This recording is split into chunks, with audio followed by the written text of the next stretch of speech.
All right, welcome everyone. We're Semblance of Sanity. I'm Caleb. I'm Jacob. And we're here for Megalobox, episode 6. Okay, Coming out of that last episode, the themes, just overall oomph and the emotional weight to it. That was some heavy stuff. Yeah, I think in a lot of ways we had thought Megalobox was going to be a little bit of a simpler show. Yeah, like a hype but simple show. Right, like the emotions are very much character driven, but more focused around the characters that like our main characters. Right, exactly. So like one or two people will have actual emotional depth. But no, we did not expect Aragaki. Holy crap! Oh man, wow. So like if they can give this much weight to like specific fights, I have a very very good appreciation for where they're probably going to take this show in the grander scale of things. I hope they recycle his character. Like, I kind of hope that he does recycle. Basically that this isn't the only fight with him in the show. Oh. Like that maybe he beats Joe, and then Joe has to fight him again later in the finals or something like that. Like that. Well, that the would episode be so last cool. did end on him counting 8, 9, and then yep. It's like, oh my gosh. Very much teasing us right here. So let's see if they have Joe teleport off the ground into the air or something. To be fair, I don't think they were showing Joe when they were to not. 9. They were not. That's true. That's true. Yeah. But the resolution of this is probably going to be a tier bender one. Probably. So without further ado, guys, let's get into this. All right, guys, we're going to start the episode in 5, 4, 3, 2, 1, now.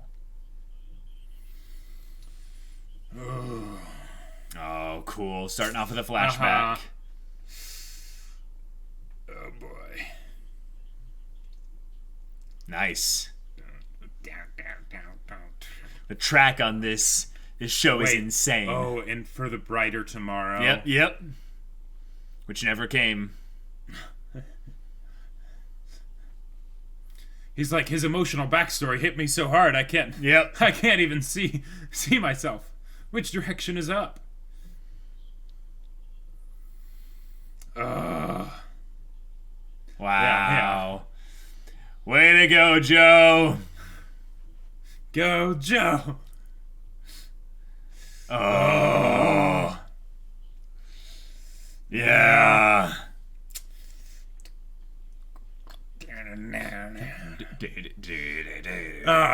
This opening just gets better every time I hear it.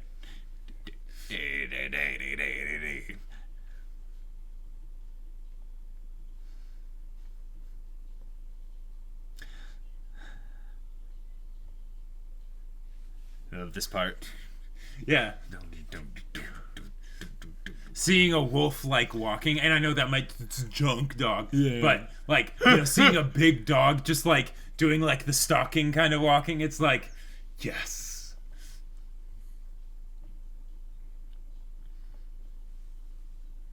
The 3 characters stuff, Yeah. That's right, yeah. Shirato, yep. They're focusing on their objects that kind of represent them instead of showing the actual characters. Right. Kind of a cool touch.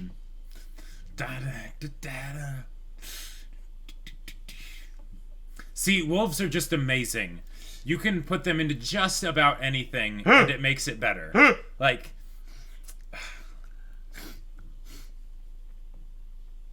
The imagery in this doesn't really seem to have... I say that, and then the white wolf with obvious Yuri connotations. Right. Oh. Whoa, that's a leg. Yeah. I don't know why they do this. Is this like a old anime kind of callback thing? Maybe. It might be. Yeah, possibly.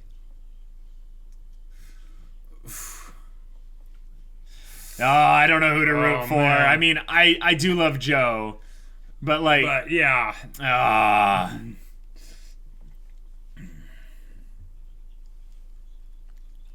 He has no weaknesses.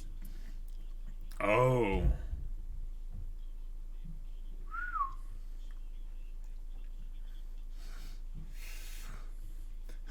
And I like how they're constantly reinforcing the fact that he doesn't have as much power as some other people. Right. So the fact that Joe doesn't have gear, isn't as big of a punishment here. Right, isn't as big of a punishment. Yeah, he can still get those crazy hits, but it's not just like one hit and he's on the floor. Right.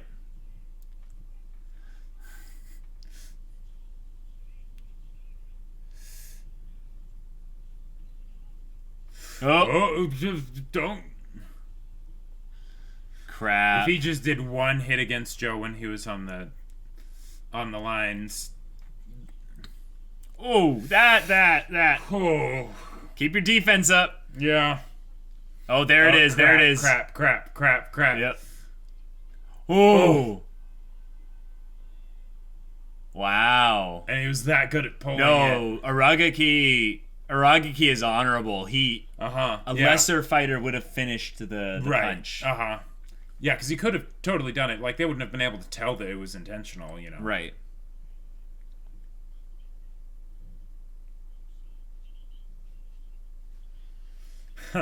Whoa.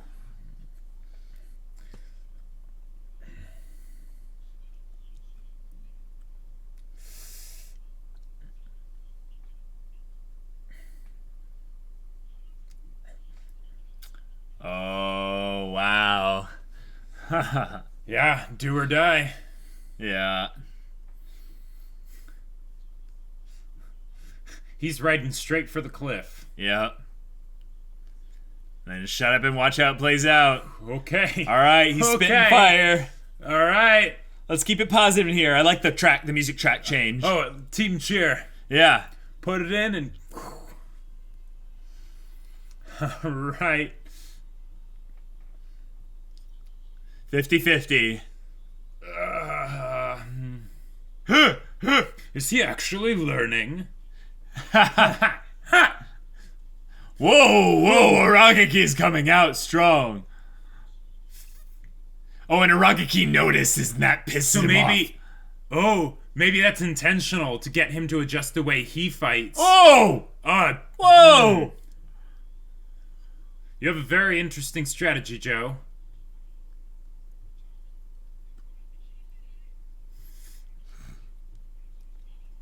Okay. Clinch. What does he mean by clinch? I don't know.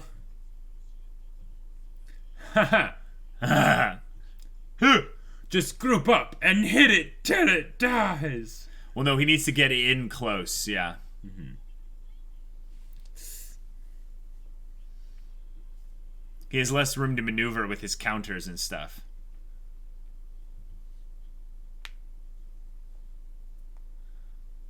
Okay.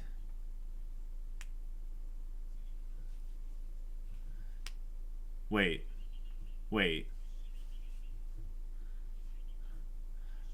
We're gonna get some moment in here that's gonna be...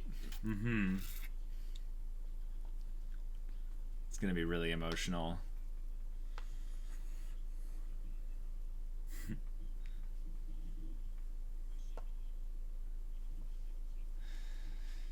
Oh. Keep your stance, Zuko. Break his root.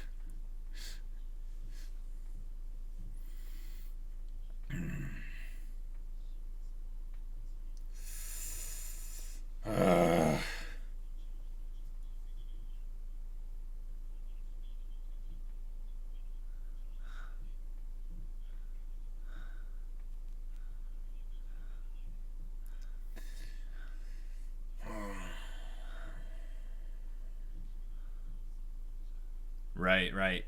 And then he told me to get out of this whole thing. Yep. Things are starting to add up.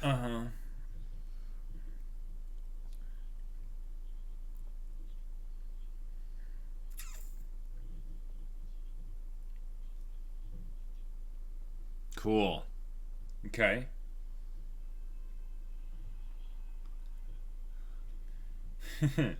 Right. Okay.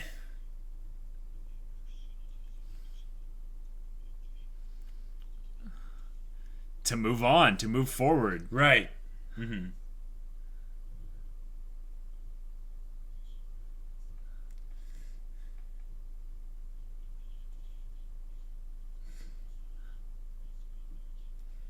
Oh.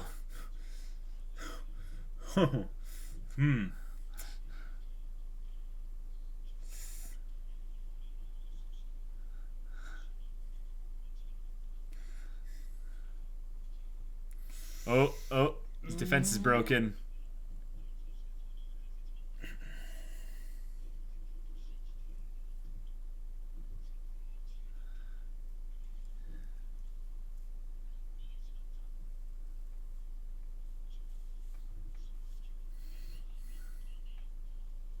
Oh, the music. Here we go. Yeah. Oh!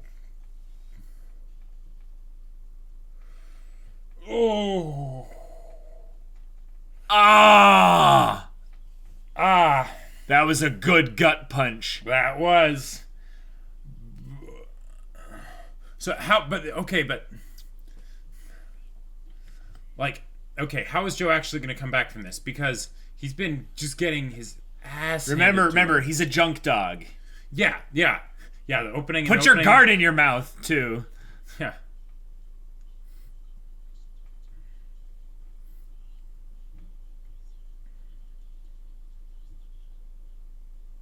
Oh my gosh, this is so hype.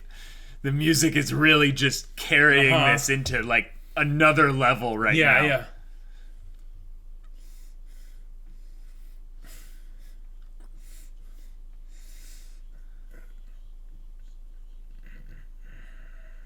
He heard him say it. Uh-huh. Yeah. Is he doing this to basically get him to on edge so that he makes a mistake? I don't know. But his swings are getting wider and wider. Uh-huh, yeah. Yeah, there it is. Oh, no.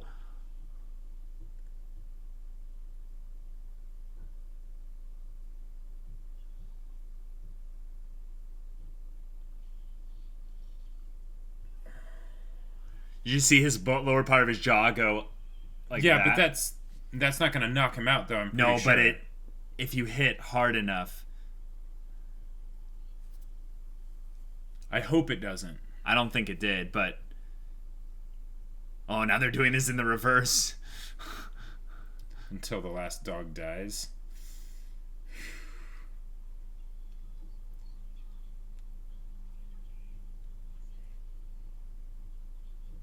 Yeah.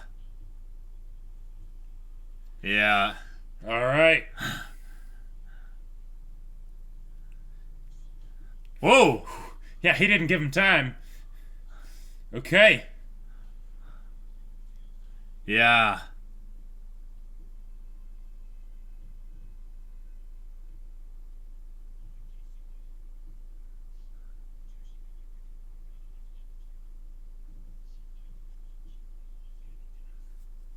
Okay.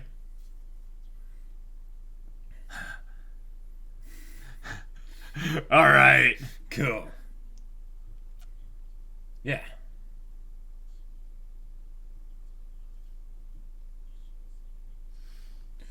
Right. Well.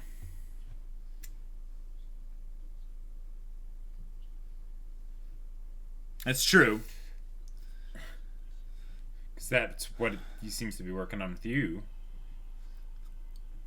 Right.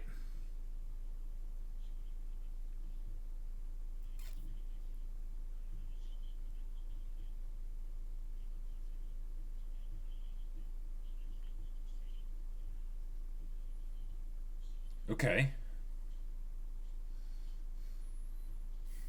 Oh, they're each playing safer now. Right. Just a nice exchange. Uh-huh.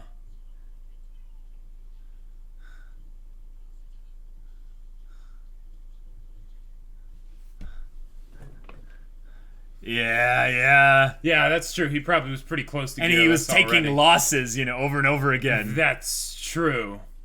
Very specific losses.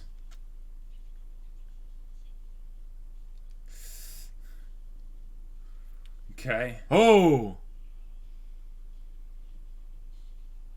Ooh. Okay. Oh, crap.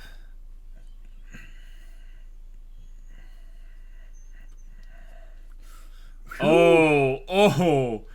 You got the nose. All right, this is like a real scrap. Yeah, here we go. Oh, he left himself open. Yeah. Oh, it's just that he's stuck on the past. He can't move into tomorrow. Yeah. Right. Oh. Okay, he blocked it. His legs are getting some strain. Whoa, nice dodge. Oh, this is... Any big hit is going to do it for either of them. Uh-huh. No, Joe's actually taking it here. Oh, nope, back and forth. Oh, jeez. Oh, my gosh. Oh, it's faster. Okay. Wow.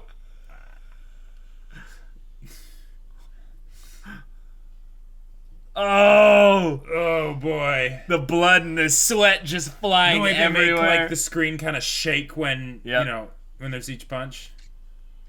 Wow. Rule of cool much. Yeah. With everything like flying in slow motion. Yeah. All right. Oh my gosh. What if this ends on some kind of draw? Like, wouldn't that just be perfect? They go the full 15 rounds. Oh, yeah. We're bringing it up. Mm-hmm.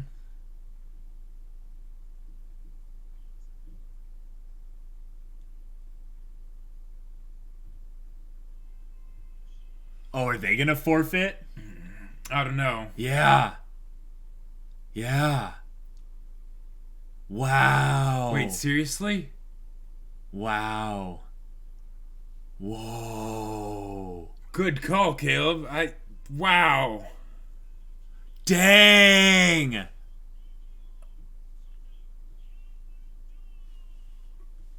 Wow. Okay.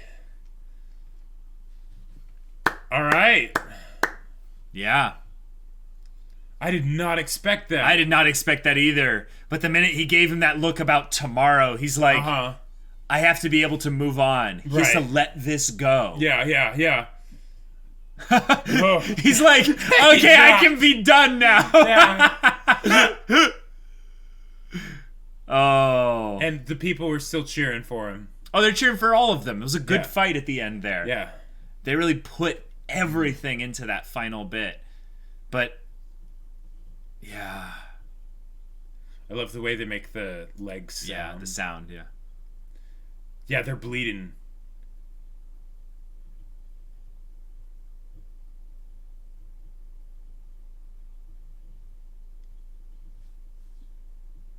Wow.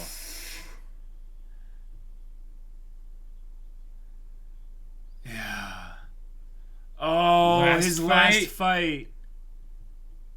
Oh, you gotta be kidding me. Oh. Okay. That's how they're gonna get us with the feels. Yeah. Mm-hmm. And then of course he has to come see him. Right, well, and that's why, and then they end it where they started it, you know. Yep. The feet. Yeah, taken the off. blood. Oh. Ooh.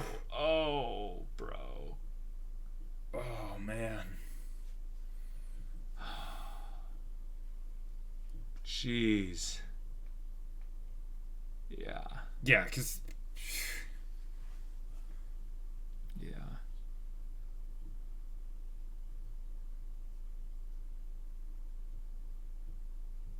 Letting go, yeah.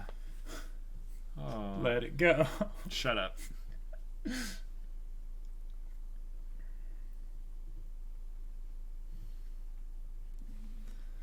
Oh.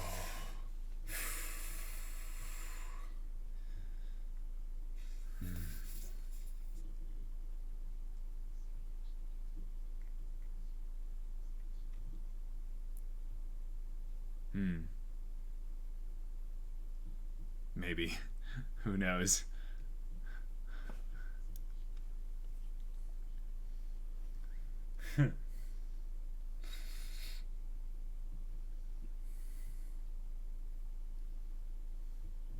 Whoa. Not myself. Yeah. It was like, the minute you said that, I was like, oh, here it comes. Uh-huh.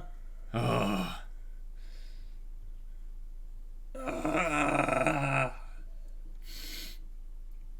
Okay.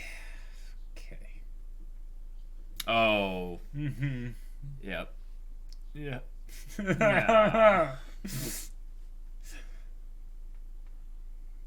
You called him coach. Mm-hmm.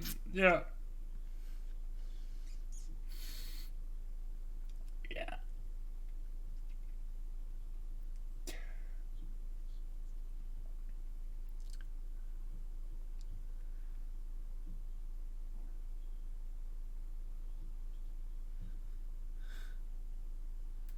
What is it?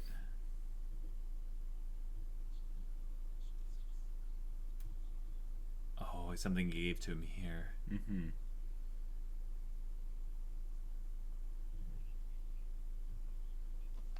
Oh, it's like a meal card thing.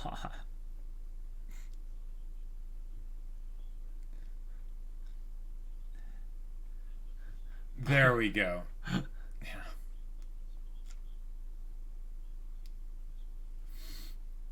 Yeah.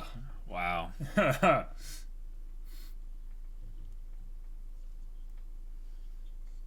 Oh, yeah. Yeah. That's right. I forgot about that.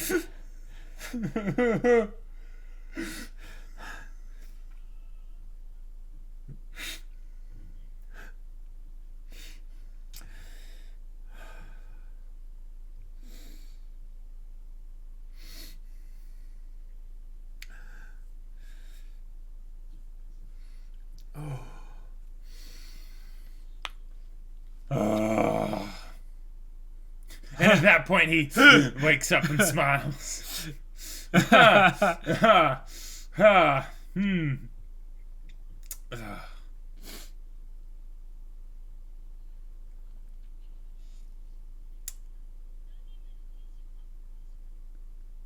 Gearless Joe.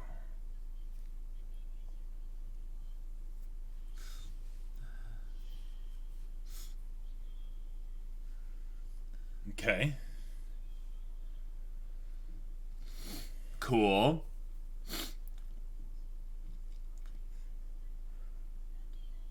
Bloody lion. Whew. Yeah, he's a big dude. Mm-hmm. 2 meters! Wow! Power and agility, because why not?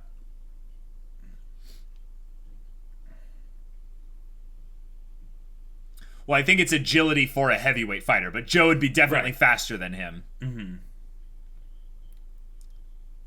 Ah.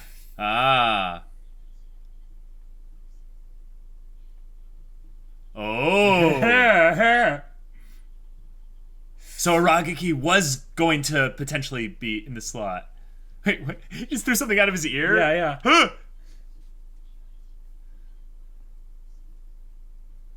Huh! That was so random.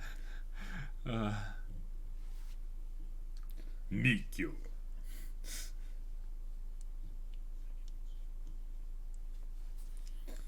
Yeah, it's gotta be rough.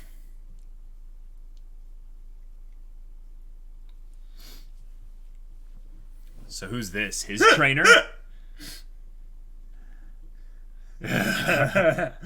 I'm coming for you. Yeah.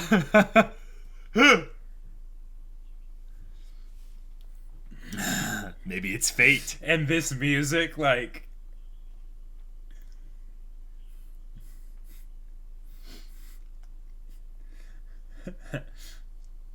Joe. Joe. Oh, does that end soon? Bring in the stray dog connotation again. I love it. Not dead yet. Yeah. Wow. Whoa. That episode. Oh, guys. Okay. That.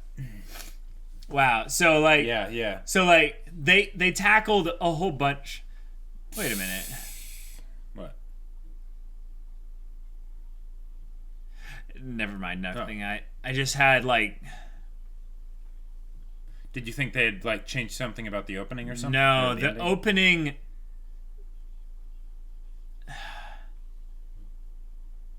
I feel like I just, like...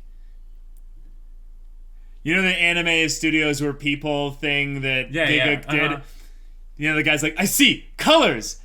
So I think I just had like a vision, like straight up, like these colors and whatever. The crying and everything, the emotion, and talking about basically people like moving on and all this stuff, like, and the idea that Yuri and Joe have unfinished business and stuff, and the other guy forfeiting, like, I don't want to. You're about to make a prophecy or I was something? about to like make like a very weird prediction, but I don't want to. I don't want to. I want to try to get my head out of. Okay.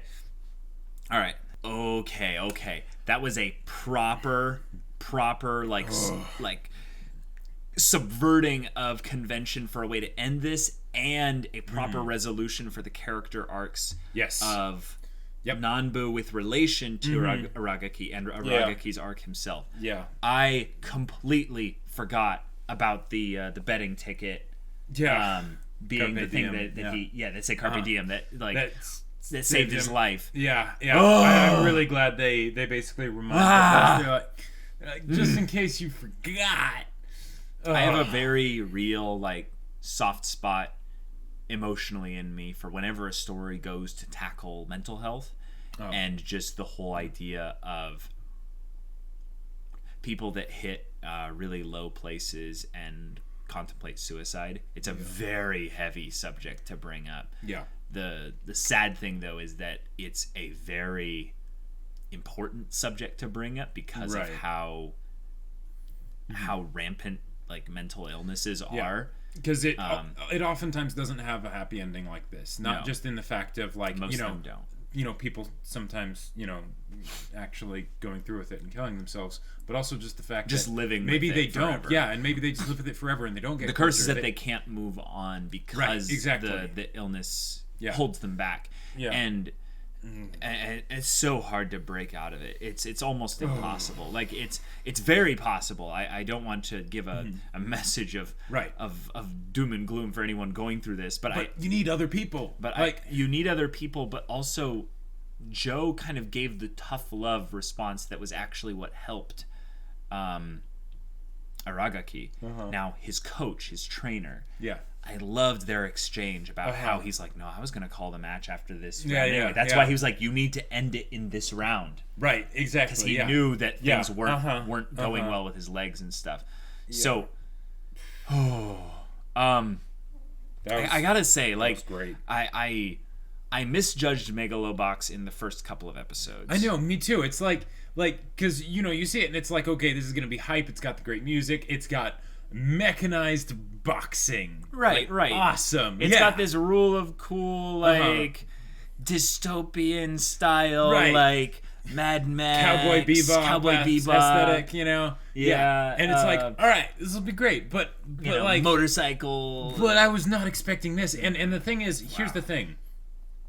Doing something like what they did with Aragaki in the previous episode, major props, did not see that coming, totally sidelined me, right? Yeah.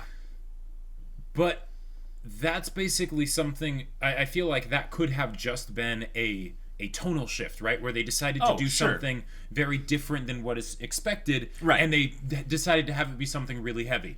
And that and it's great. And if they had just done that, that still would have been fantastic. But you like that it had a somewhat happy ending, even though he will probably never fight again. Yeah, that basically they followed up on that awesome previous episode and were able to conclude it in an awesome way, and not just have it be something that was heavy, kind of for the sake of being heavy. Because when you deal with something like that is such a big deal, you want to make sure that you don't feel like you're not minimizing it, because they definitely weren't doing that, but that you're being respectful of. Like, because ideally, right? You want to show that these people are actually people that are going through this stuff. So the better you can do the conflict and the just having the characters seem like people outside of just this horrible thing that they had to go through. Right. That makes it feel more real, and that makes it way more impactful. So it really thank you so much, Megalobox, for doing that. Oh my gosh. That was yeah. So I love the whole theme of moving forward and looking towards tomorrow. Yes. So here's the thing. Tomorrow, for Aragaki, was being done with boxing. It's just being done. Yeah. His legs would not be able to handle the stress of this and would be... it would basically damage his legs too much to continue this way. Right. He had already been to the doctor and stuff to figure this thing out. But the thing is that him going and meeting in the present his what he had basically deemed to be the source of his animosity, the thing that had one source anyway. One source, yeah. Well, one of the things of like the Achani, the battle is the purest form of expression. I think, and also in a lot of ways, doing something physical like this is one of the greatest ways to vent out any like negative emotions and stuff. Because hold on here. I think that having this fight be done in this way shows that he was approaching this from a standpoint of wanting to move forward. When he encountered Joe, I think that was when he shifted things. He says so as much, basically under the bridge. Right, yeah. But before that, he did want to destroy him. Right, because and that was how he thought he would be able to move forward. Right, and I think that once he came into the present and he stopped looking into the past and he looked at who was in front of him and he looked at his trainer and he realized, I can let this go. Like, it's in my, like, when you think about like this whole thing and you're in a state of depression, you're in the state of a mental illness thing, you feel like you have no choice. You feel like your choices is robbed from you because your body, your mind, and everything is fighting against you. But I think in this moment he realized he had the choice, not only because of what Joe said, but Joe kind of kick-started that whole thing into him, and he's like, it's my call to make. It's my call to make. Yep. And when the fight started going the way it was, in combination with the coach saying like, I'm going to make it my call to make if you don't. Right. He's like, okay, then I'm going to make the call before you do. I'm going to end this here so that I know to myself that this, whatever I was trying to prove here, means less to me than being at peace, than being free. Yep. There is something so powerful to be had in that whole package there. Yep. If you're able, in your dark place, in your low place, to realize that on some level, this is not the same for everyone, but I will tell you, on some level, this was very much how it was for me, was that you can hone in on a specific thing that you at the very least are choosing to hold on to. Now, I'm telling you, this is not going to just solve everything hunky-dory like this did. Like, this is not as realistic as it usually is. It usually isn't just one thing that you let go of and then suddenly everything is fine. But sometimes it can be. But sometimes it will start a chain reaction of moving things in the right direction. Right. I tell you, if you're holding on to something and you can tell it itself, like bitterness, like the simple thing, like that's the simplest thing he was holding on to here was bitterness. If you find yourself ever able in the chance, in the opportunity, I can't speak right. This episode messed with my emotions. If you ever find yourself with the opportunity to let go of that thing, and you're like, I can do it. I can let go of this. Do whatever you can. Do whatever you can to let go of that, because that thing, whatever that is, if you're able to let go from it, you can actually move again. Yeah, it can turn your whole life around. It can.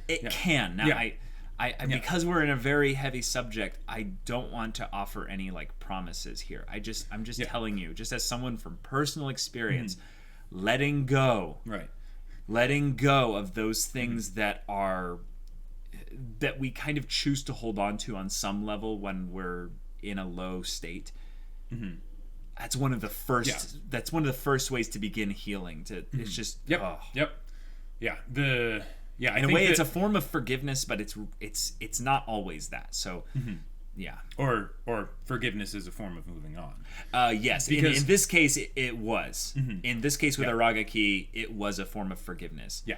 Because he literally forgot. He removed the resentment. He Mm-hmm. basically was like, I just don't have it anymore. And one of the things that I really liked about, because you mentioned the whole thing about how, removing the one thing won't always solve everything. Mm-hmm. Because, and that's totally true, because, a lot of times you'll be dealing with multiple things, right? But almost always. Yeah, but just because it doesn't solve everything immediately, that does not mean it didn't help. That's and exactly a lot of times, in order to get to that moment where you are able to let go, where you're able to give it up, right? Yes.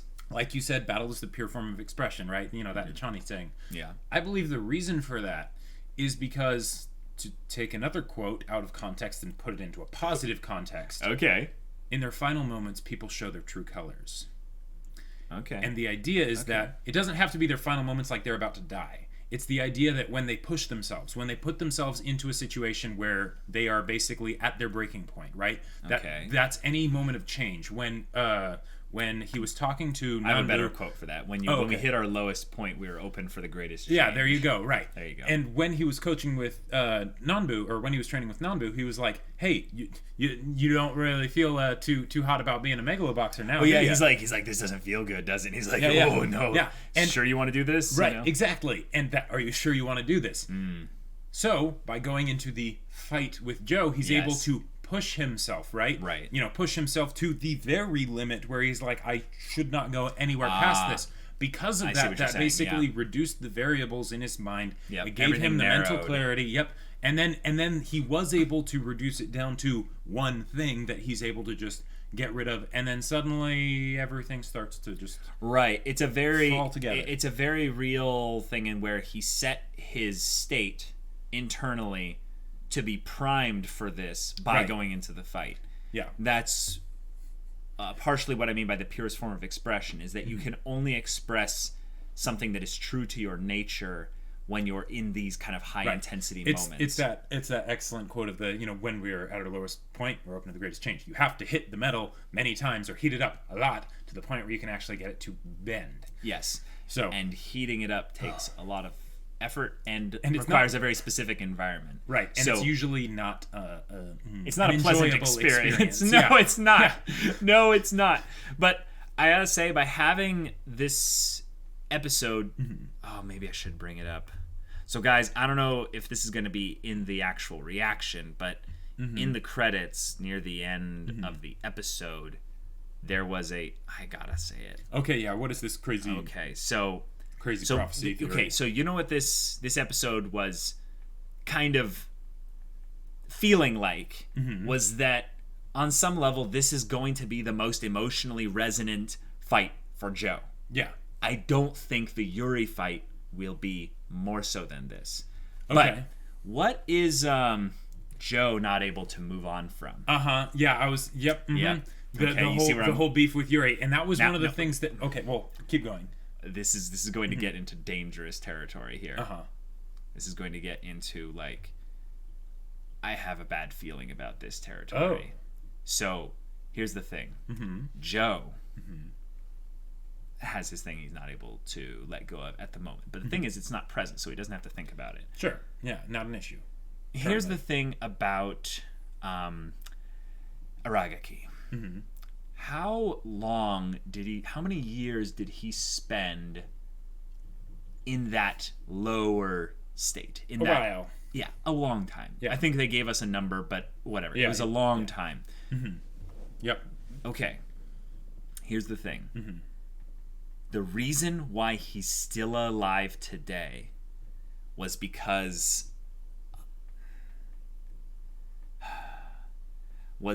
someone basically held on to him and gave him this hope of a better thing, all right, of a better tomorrow, right? Yeah. And Carpe Diem sees the day and all that. Right. Yep. One of the things that has not been brought back up in this show, and I don't know why it's in there so much, but I think I just looked at the opening, the ending, this show. Yeah. I had this weird flash of images of things just starting to click. So The dog at the beginning Yeah. is Joe, right? Yep. What part do they blend the dog doing something with the real world? The motorcycle. The ride. motorcycle. And usually it's riding towards a cliff. Why does he do that? Why does Joe do that? Well, it could be a guts thing, but it could also be the idea of something that is potentially self-destructive, and can he turn away from it before it's done? No, I know. Yep, So yeah. now this is the point. This is the point here. This was a big character depth moment for a character that is not the main character. Right. Why haven't we done that for the main character yet? Now, I'm turning the wheels here. I'm trying to give you a view into the inner machinations of my mind. I totally know I what could you just mean. drop the line that I want to give, but I want to build this up with you guys here. At the end of this whole episode, Aragaki is able to let go. What happens for his story now that he's able to let go? It's over. His Megalo boxing is done. Right. They kind of have it be this thing where there's this possession you have. It's your Megalo boxing. Right. Your Megalo boxing is over. Yep. Well, in that instance of the story here, it means he lost. Yeah. He lost the fight. Sure. Here's the thing about Joe. I get the feeling that on some level, because he seems to be taking this gearless thing all the way, like all the way. Yeah. Because he's the kind of person who he has that kind of boxing thing where I'm just gonna take it. I'm gonna take it. Yep. I'm gonna take it. I don't know if there's something wrong with Joe like Aragaki. Oh. But I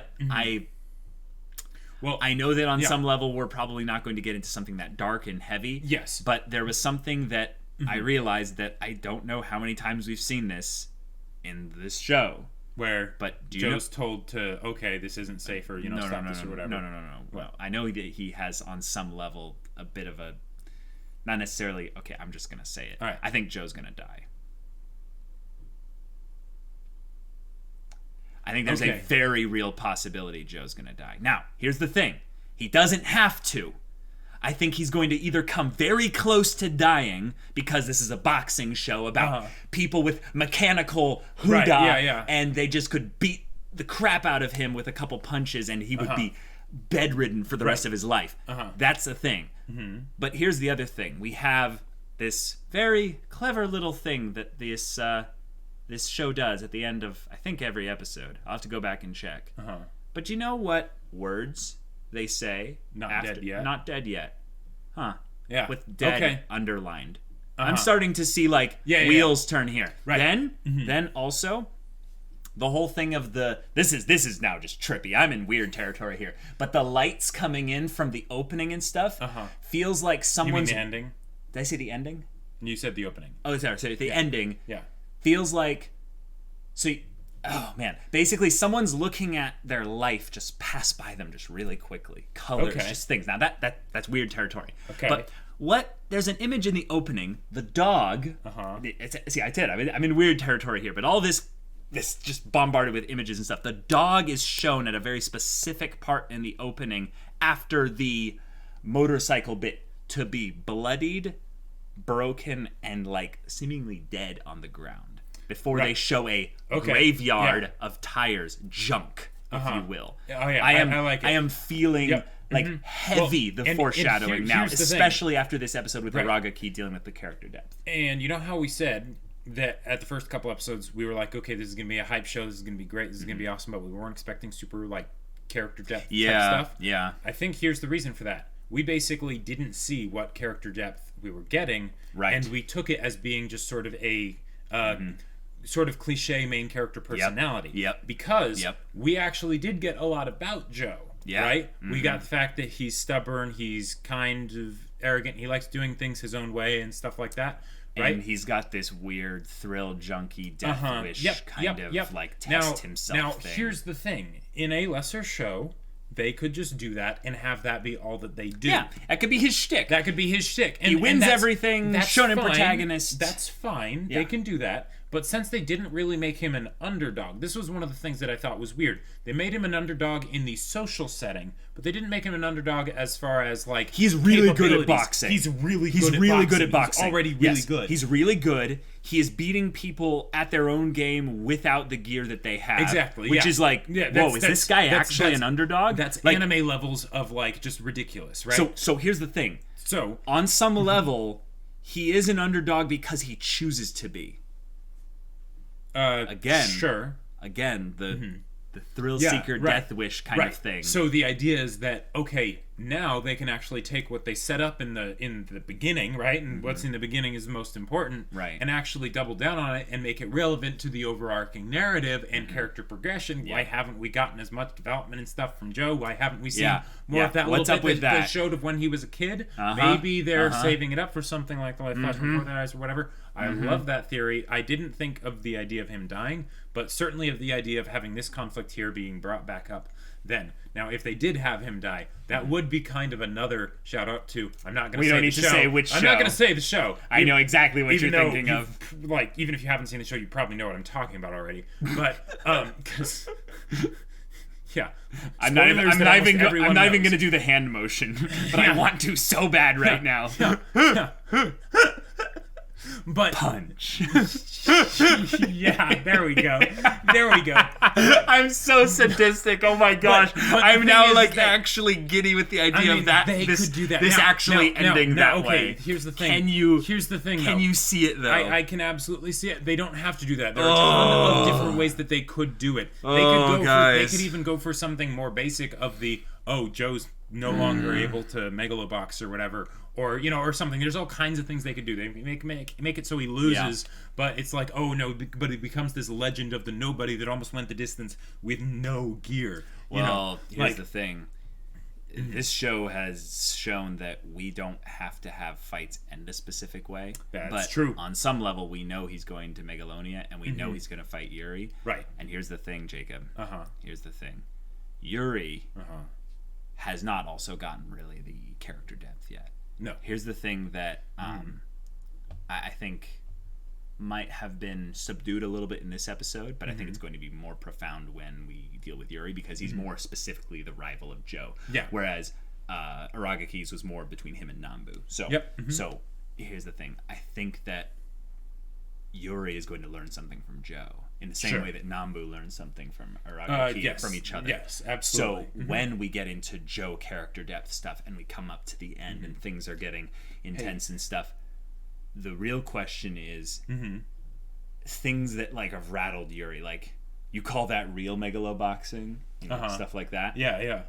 Will Yuri have a moment where basically he sees himself maybe killing Joe, right, and he holds back, and maybe this whole thing doesn't end with him dying, but it's the idea that we were on track for Joe to die, and Yuri decides to call the whole thing and be like, I think we need to re-examine this whole thing here. Sure, and then maybe it ends up being sort of a Cool Hand Luke like a thing, draw, where, or a draw, or a Cool Hand Luke thing, where he ends up basically giving up. And he's like, yeah, I'm not, no.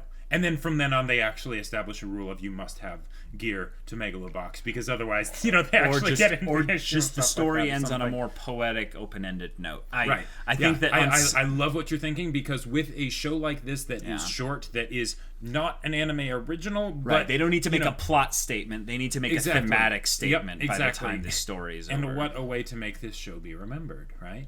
Yeah.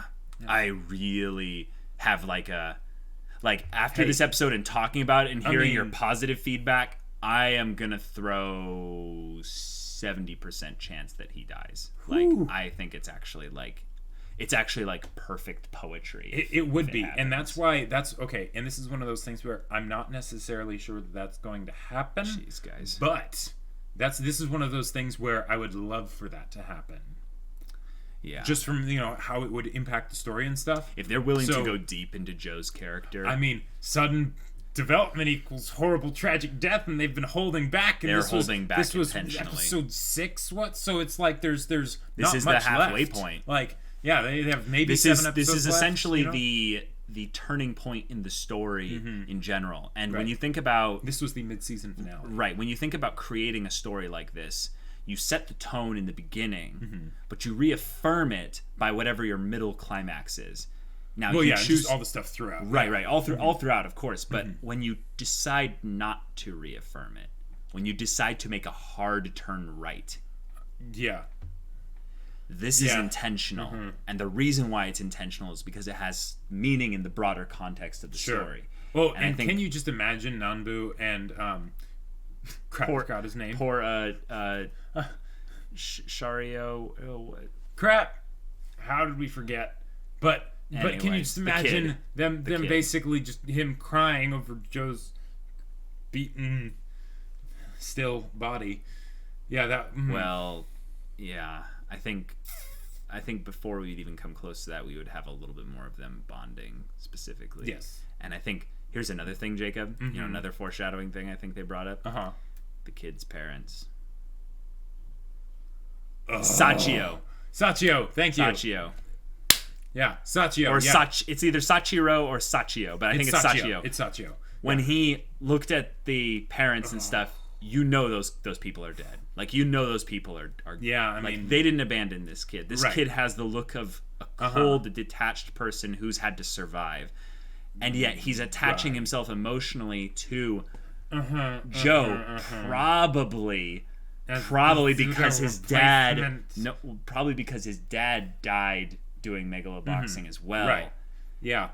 Oh boy. And that's why he knows all this stuff, and he's going to watch this happen all over again. The power of a short, concise story and the things that you can do. I'm really liking this theory now. I'm pushing it to 80%. The main reason why I think it won't happen is because they want us to feel this way, so that when it comes to the end, they subvert it again. Exactly. And instead of having a forfeit, they have something that's not a forfeit or one of them winning at all. Right. They could do all kinds of things. But like, it'll be a character moment. Like, it'll be a full-on character moment. Like, plot. Who cares? Like, I think the real way to tell is to see what they do in the future episodes, because the next three really they could decide to have this be basically like an emotional one-off bit that they do. Right. I hope that's not it, right? Because this was amazing. Right, because we want Aragaki's character to, at the very least, be in Joe's mind when he's at Megalonia. Exactly. Yeah. Because in a lot of ways, him forfeiting here, Aragaki to Joe, it says a lot about what he believes Joe can do.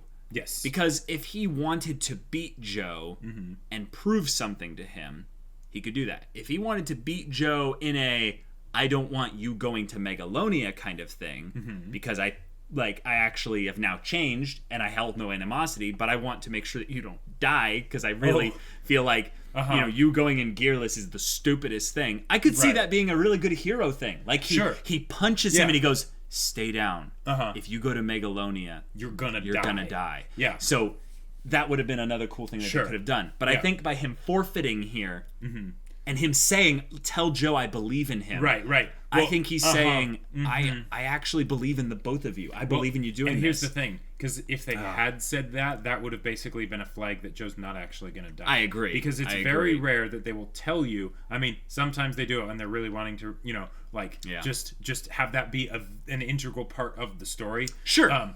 But most of the time, if someone says that, it's not going to happen. So. Oh boy. Guys, Megalobox just got upgraded in my mind, like, a lot. The question is, will they follow through with it? Not on my theory, but on the whole aspect of getting into the character depth. Right. And the amazing emotional impact that these 2 episodes have had. Right. If they utilize that medium again in some way going forward that makes sense for the characters represented in the story, I will be raving about the show till the end of my days. Like I love this stuff. I mean, I'm a bit of a sucker for it also because it's short, so I know that it's going to end soon, and I know that they have an overall plan in mind and stuff. Yeah, right. I know I can give this to someone, and they will watch it and finish it. Well, yeah, that too. I love recommending things to people that I know that they can finish. You know what I mean? Like, because you want to be able to have that experience after they've watched it. Yeah. Most people aren't like us, where just watch Uh-huh. consistently an episode every week. You know? Right. So, guys, I loved these last 2 episodes. This episode as well, it was really good. Yeah. I feel like I need to go sit down and take a drink of water and just think about life, because in a lot of ways I kind of was brought up to tears, and emotionally and stuff like that, because I've gone through like low points and stuff like Aragaki, and nothing exactly like it, but but everyone goes through rough stuff, and when you go through something that takes you to a really rough place, it doesn't matter if the circumstances that brought it about are different. Does that make sense? Anyway, I feel like you kind of trivialized what I was trying to say there, but Sorry. unintentionally, of course. But that it's really important that you keep moving forward. Yes. Because basically, when you are constantly moving, even if it's not necessarily forward, it's hard for things to stick on you and stay there. Right. You have to kind of be holding on to them in order for them to stick around that long. So it's a lot easier to change the direction than to actually start moving. Right. So as long as you're moving an inch, that's fine. So I just give that shout out to everyone here who's watching this. You guys are awesome. Yeah. And keep on moving forward. Yeah. So guys, wow, good episode. Ooh. Great discussion. You nailed some excellent points right there. Good job having that idea, because I was kind of thinking something. Okay, yeah, they're gonna use this, but I did not go that far with. I don't know. I idea. just felt like there was this perfect chain reaction of events combined. With embrace eternity. I see it all. I don't know, but. Guys, if you want to watch the next episode's reaction right now, go check out the link in the description below for our Patreon. You can get on early access there. You can watch full-length reactions there. And all this comes with Discord access, so you can chat with us. Be friends in Discord. That'll be cool. And if any of that interests you, we'll see you there. But until then, we're Semblance of Sanity. I'm Caleb. I'm Jacob. And we'll see you all next time.